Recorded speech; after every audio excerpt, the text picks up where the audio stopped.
And stop asking if we're gonna watch it, maybe? This sounds probably really harsh, but let me explain.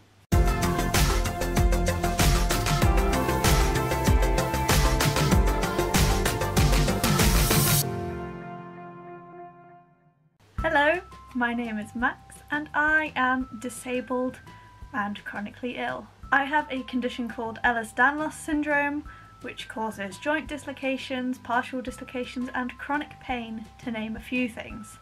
I'm also deaf-blind, being that I am deaf, and I have a visual impairment called visual snow syndrome.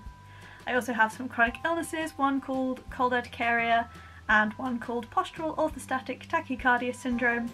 If you want to know more about any of these, please visit my channel, just from the description. I'm not wasting a card on that, you're already here. I am an ambulatory wheelchair user, but I haven't really used my wheelchair for a long time because of the current COVID situation. I haven't been anywhere, so I've not really needed it, but I do need it in general. I really miss the freedom that it gives me, but I do not miss the inspiration porn.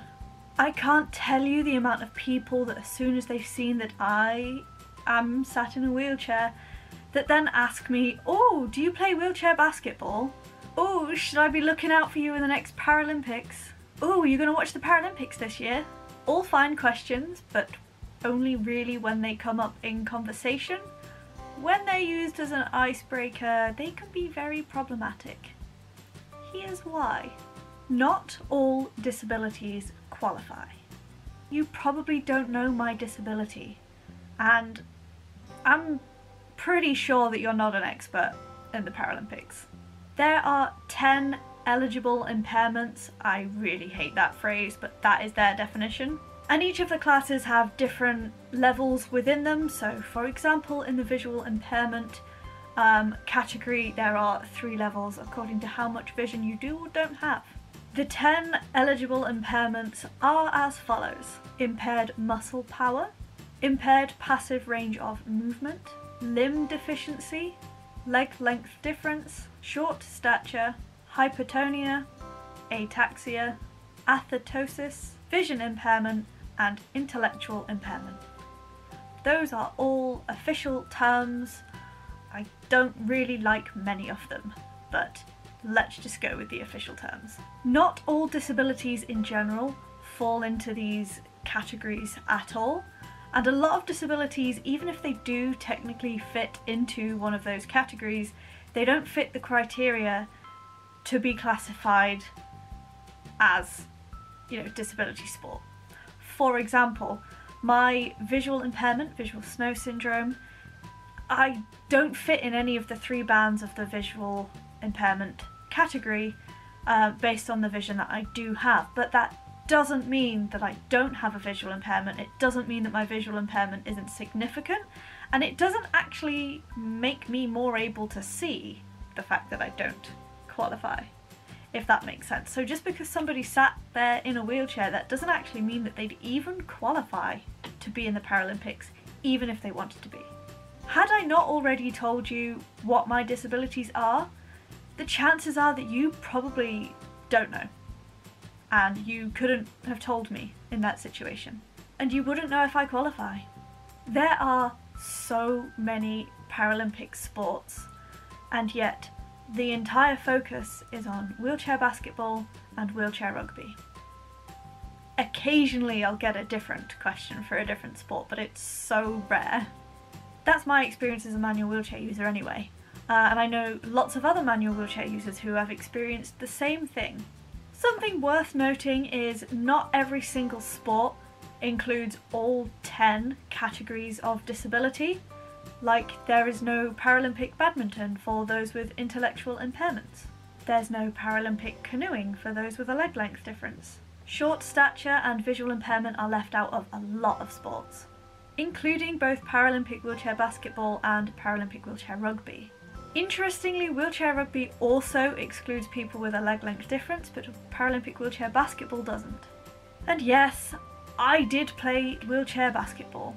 I also qualified as a level 1 wheelchair basketball coach, but That was because it was the only wheelchair sport accessible to me at the time, and I was lucky enough to have the opportunity to try out literally handed to me. I was just in the right place at the right time. It's not something I would have sought out for myself. I just went because I was offered. And again, it was the only wheelchair sport available to me. Which brings me nicely onto my next point. Disability sports are so expensive.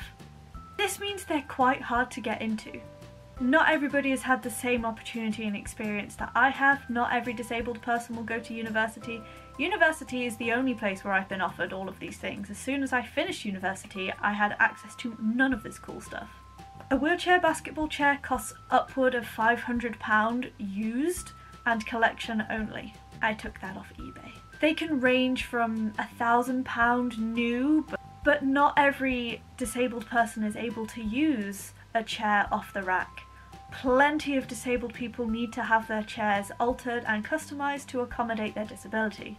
And the more you tailor it and the more you customise it, the more the price goes up. Tryout sessions are few and far between, and the disability sports world can actually be quite cliquey. And I was, again, extremely lucky and privileged to have had the opportunity literally handed to me. There are countless videos out there on YouTube and elsewhere on the internet that talk about finances when you are a disabled person. Here is one of mine up here talking about the hidden costs of some of my disabilities. But it's well known that our employment rate is much lower. We lose money when we marry. Disability benefits keep us below the poverty line, and we're not allowed savings. So how am I going to pay for all of this sports kit, especially if it's something that I want to try out? But there are no tryout sessions. There's also transport costs, gym membership costs. It all adds up, and it is very pricey at the end of the day. The idea that disabled people must now do sport is rooted in ableism and the narrative that we must overcome our disabilities to do something that normal people do. As somebody quite kindly put it to me. I was not sporty before I started using a wheelchair. I did indoor rowing for a little bit while I was at secondary school, but I stopped the moment that I could. It was just the sport that I hated the least, and they made you do one for PE lessons, so I picked the one I could tolerate. And before I started using a wheelchair and before I was disabled, I was never really asked about sport as an icebreaker unless Cornwall came up, and then I was asked, oh, you must surf, which again is another sport-based stereotype. When I'm being asked about sport because of my wheelchair, it really comes across as, what are you doing to overcome your disability? And what are you doing to break down the notion that disabled people are not healthy and they don't do sport? Please break the stigma for me. It comes across like you're disabled, so you must be doing something about it. I even once had somebody, when I said, no, not sporty, ask me, but why not? You have so much time. Like, based on what? Because I'm disabled, I must not have a job, education, hobbies of my own? No, I just have to do something that you think I should be doing with the time I don't have and the money I don't have. God forbid disabled people have a life outside of sport. It is totally different if somebody was a pro athlete prior to using a wheelchair and then they got injured or acquired a disability, and you're talking about it. Keeping up a hobby would probably be encouraged by all parties, like physio, doctors, friends, family, other disabled people. We will totally hype you up if you are already sporty and you want to do sport. Absolutely.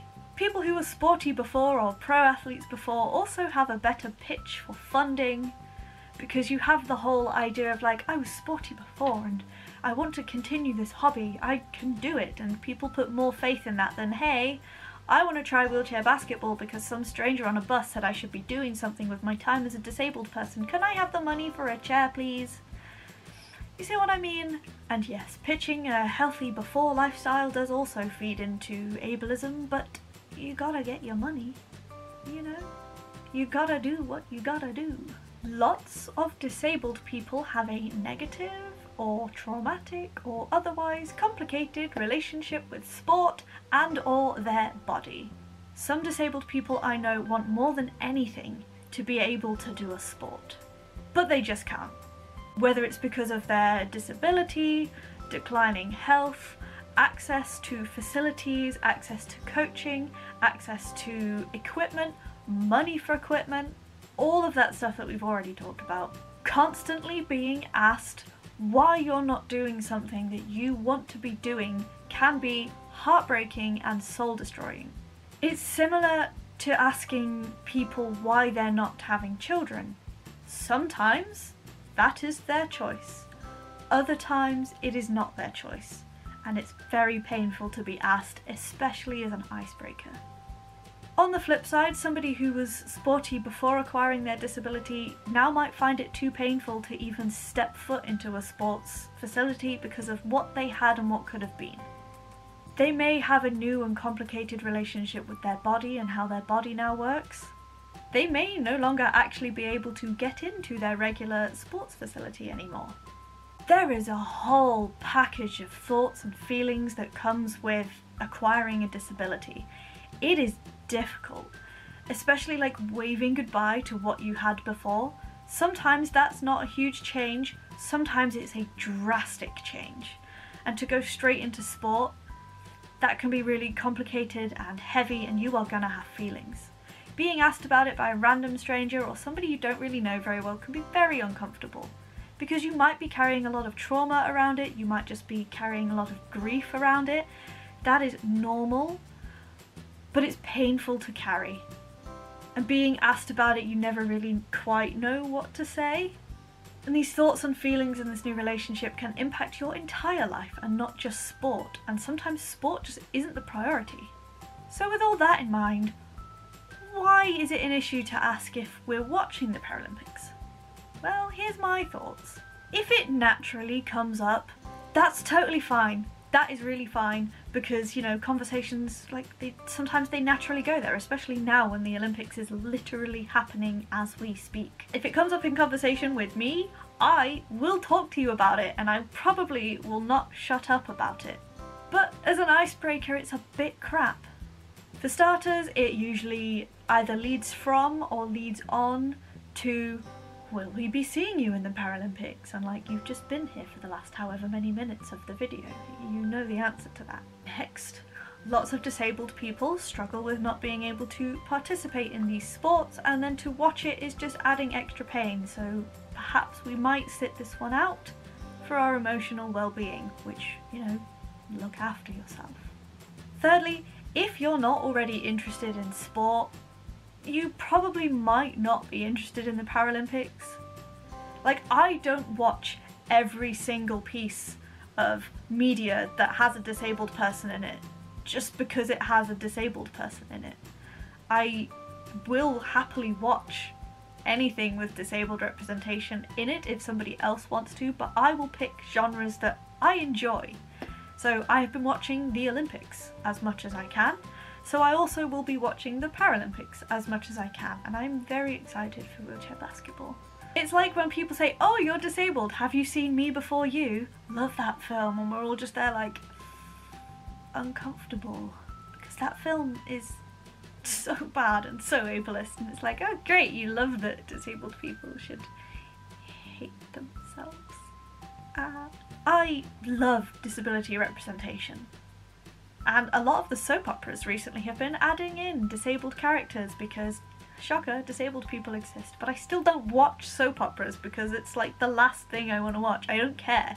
I'm very happy that disabled representation is in it, but it's not gonna, I don't watch things just because there's disabled people in it.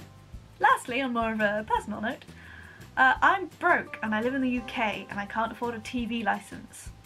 How have you been watching the Olympics? Currently not in my house. I'm currently cat sitting, and they said I can use their TV, so best job ever. If I wasn't cat sitting, I wouldn't be able to afford to watch it, even though I wanted to. Some disabled people can't afford a TV. Some disabled people can't afford a laptop. Trying to watch the Olympics on your phone is difficult.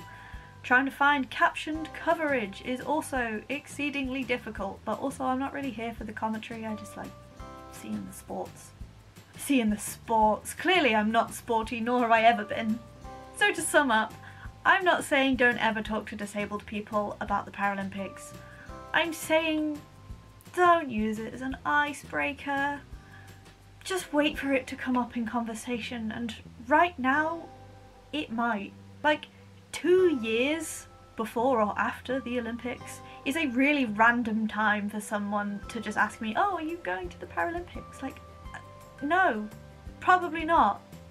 Why do you ask? Is it because I'm sat in a wheelchair? It's not because I'm on the court right now or anything, it's because I'm sat in a library in my wheelchair reading. Okay. I hope you've enjoyed this video. Don't forget to like it. Drop a comment down below if I have missed anything, or if you have any follow-up questions. Subscribe to my channel if you haven't already, and ring that notification bell so you get notified every single time I post a new video. Videos go up every Saturday at 6 PM UK time with at least one bonus video every single month. See ya!